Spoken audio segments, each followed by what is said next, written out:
Friends आता पोहोचलेले आहे मी नाशिकच्या रेल्वे स्टेशनवरती आणि आता जायचं आहे आम्हाला त्र्यंबकेश्वर महादेवाचे दर्शन घेण्यासाठी. चला तर आता जाऊया. हे आहे आपल्या नाशिकचं रेल्वे स्टेशन आणि बाहेरून बघा असं दिसतं आहे रेल्वे स्टेशन आपल्या नाशिकचं. बघू शकता तुम्ही. फ्रेंड्स आता बाहेरच आम्हाला लागलेलं आहे आपल्या नाशिकची सिटी बस आणि बसलेला होता फ्रेंड्स आम्हाला बाहेरच लागलेली आहे आपल्या नाशिक येथील सिटी बस आणि ही बघा अशी आहे बस आणि कसं बघा माझ्या मागे बसलेला आहे आणि हे बघा नाशिक तुम्हाला बाहेरून दाखवते. हॅलो गाईज, तर आज मी आलेले आहे आपल्या नाशिकच्या त्र्यंबकेश्वर येथे दर्शनासाठी आणि आता पोहोचलेलो आहोत आम्ही त्र्यंबकेश्वर येथे आणि हे बघा मागे दिसत आहे तुम्हाला. इथून जायचं आहे आम्हाला आता त्र्यंबकेश्वर येथे दर्शन घेण्यासाठी. चला तर आता जाऊया. आता बघा फ्रेंड्स, आता मी गंध लावून घेतलेला आहे. हा बघा महादेवाचा गंध असा. इथे खूप सारे जण असतात गंध लावायला आणि आता घेतलेले आहेत मी पानफूल. यामध्ये सर्व असतं, फुलं वगैरे, बेलपत्ता, पुन्हा महादेवाचं आवडतं फूल धोत्र्याचं, नारळ, ते सर्व आणि 100 रुपयाला हे सर्व मिळालेलं आहे.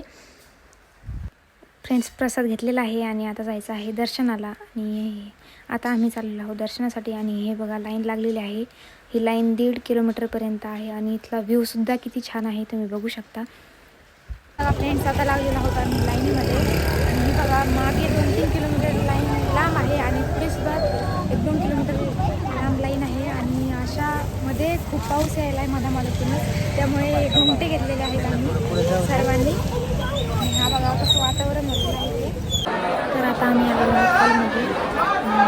किती गर्दी आहे इथे आणि टी व्ही वगैरे लावलेले आहे महादेवाचे. तिथे दाखवतात अभिषेक केलेले आणि गर्दी बघा किती आहे.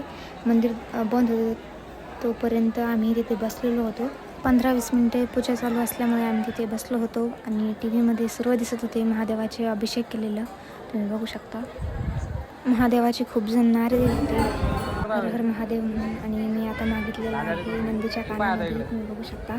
मी मागितले आहे नंदी देवाला की माझे पुढचा श्रावण महिना येईपर्यंत यूट्यूबवरती 1 लाख सबस्क्रायबर पूर्ण हा आहे मंदिराचा मेन द्वार. फ्रेंड्स आता आमचे दर्शन झालेले आहेत आणि दर्शनासाठी लागलेले आहेत आम्हाला 6 घंटे. हे बघा असं मंदिर दिसत आहे मागे आणि खूप मजा आली दर्शन करताना सुद्धा आणि वातावरण सुद्धा एकदम भारी आहे. आतापर्यंत पाऊस चालू होता इथे. गर्दी किती आहे बघा तुम्ही. आज सोमवारची श्रावण सोमवारचं दुसरा सोमवार असल्यामुळे आता दर्शन झाल्यानंतर आता आम्ही जाणार आहोत ब्रह्मगिरीवरती. व्हिडिओ आवडल्यास लाईक करा, सबस्क्राईब करा आणि तोही व्हिडिओ नक्की बघा. धन्यवाद.